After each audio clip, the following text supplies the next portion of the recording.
Hello there, in the next few minutes I'm going to explain to you the way I built Rhino Prime and Torid so that way you can get all of those wonderful red crits that you saw in the video example that I put at the beginning.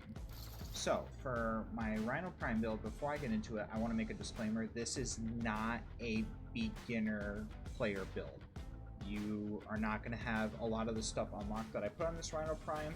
I did not make a very budget-friendly build. If a time ever comes to where people will want a budget-friendly build, I can build one around Rhino Prime, but for right now, this is going to be my end-game only Steel Path, general purpose, Torid, and Rhino build. So getting right into it, I'm going to start off with Archon shards. I do 5 Tau Forge shards. You can do 5 red shards if you want, but you're not going to have the 414% ability strength if you don't do Tau Forge. So I do 5 Tau Forge shards all around ability strength. This is a very high strength build because this build's bread and butter is centered around Nourish, which is the helmet ability that I put on here, and I got rid of Rhino's Dash because it's useless for this build. So this build is centered around buffing Nourish, Iron Skin, and Roar. The only reason why I have Rhino Stomp is because it stuns Acolytes, and I really love having them sit still long enough for me to just blast them away with the Torid and call it a day. So that's a breakdown of the skills and the shards. 5 Tau Forge shards, all around ability strength. Put Nourish onto Rhino's 1 and get rid of the Rhino Dash because it's absolutely useless for this build.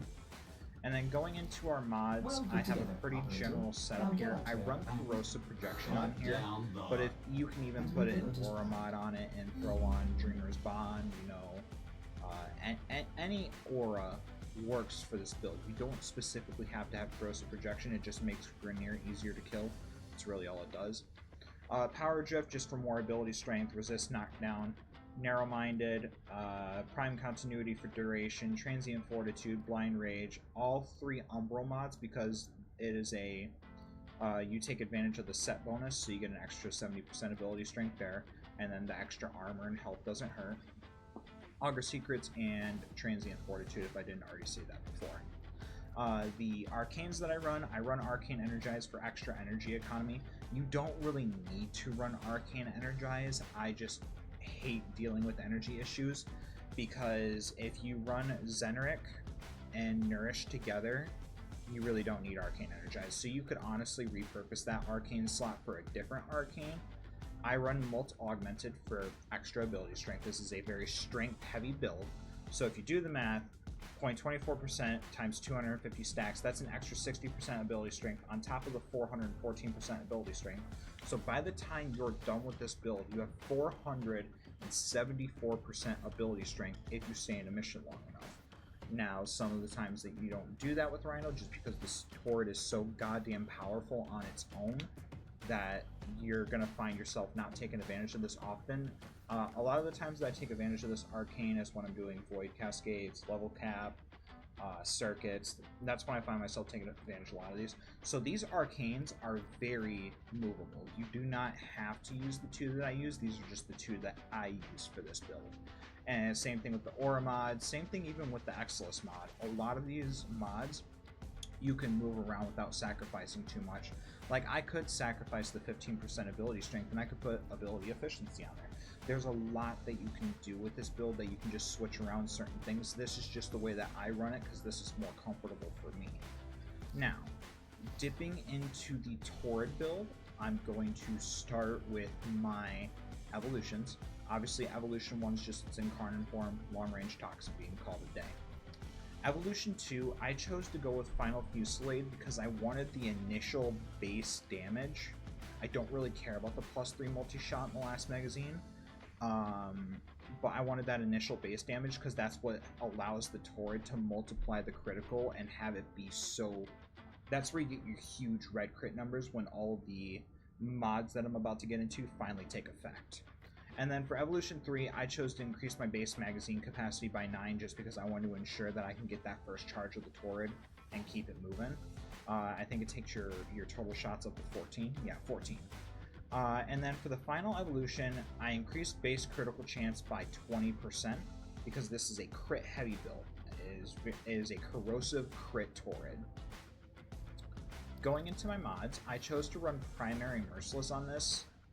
I get a lot of flack for running Primary Merciless on this. I just like the extra damage. It's really all it comes down to. I'm sure there's a better arcane that I could be running. I just choose not to. Galvanized Chamber for the extra stacks of multi-shot. I run Galvanized Scope, and Galvanized Scope is where the red crits start to happen, because on headshot you get plus 120% critical chance.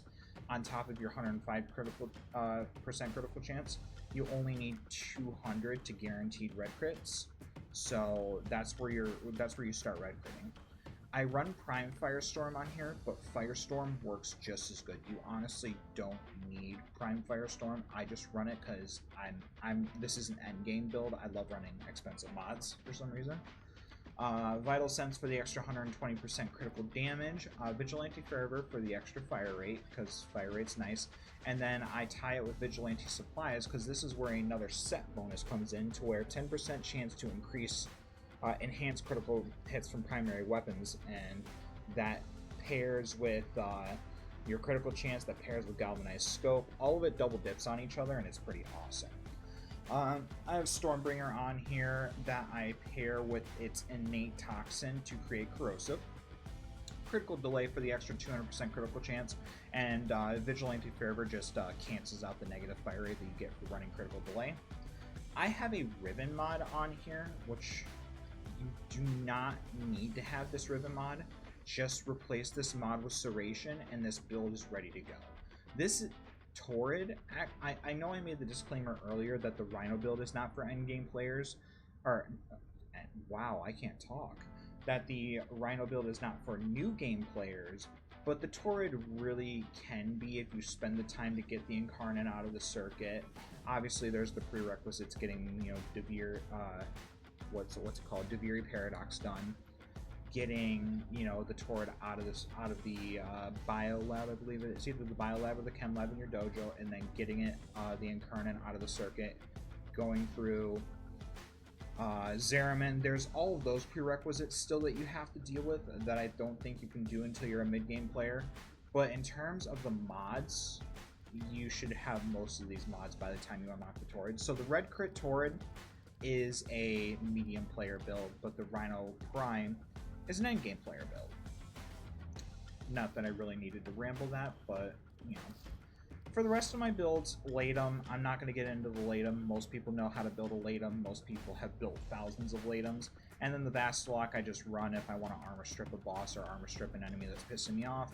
And then again, I run Zenarek for energy economy, and I pair it with Nourish to just get easy energy, because the biggest thing, and I know people are going to say something about it, is I do not put flow on this build in exchange for having ability strength. Ability strength is Rhino Prime's bread and butter. That's what makes Rhino Prime who he is. And not even specifically Rhino Prime. You can build your regular Rhinos like this, but just get the Prime version. It's more worth your time. Other than that, I think that's really all I have to comment regarding this build. Thank you all for watching. If you would like me to release any builds on stuff that I do in the future, or if you would like me to take a weapon and explore it and see if I can find a great endgame build for it, comment it down below, and I'd be more than interested in trying to make a video on it, as well as give me feedback on videos in the future. I was trying a couple of new things with this video, and I want some feedback about how they work. As always, my socials are in the description. I am live on Twitch every single Sunday. Sometimes I sneak in some extra streams in between, like I'll be sneaking one in tonight once this video goes live. And that really sums it all up. Thank you guys for watching. Have a good one.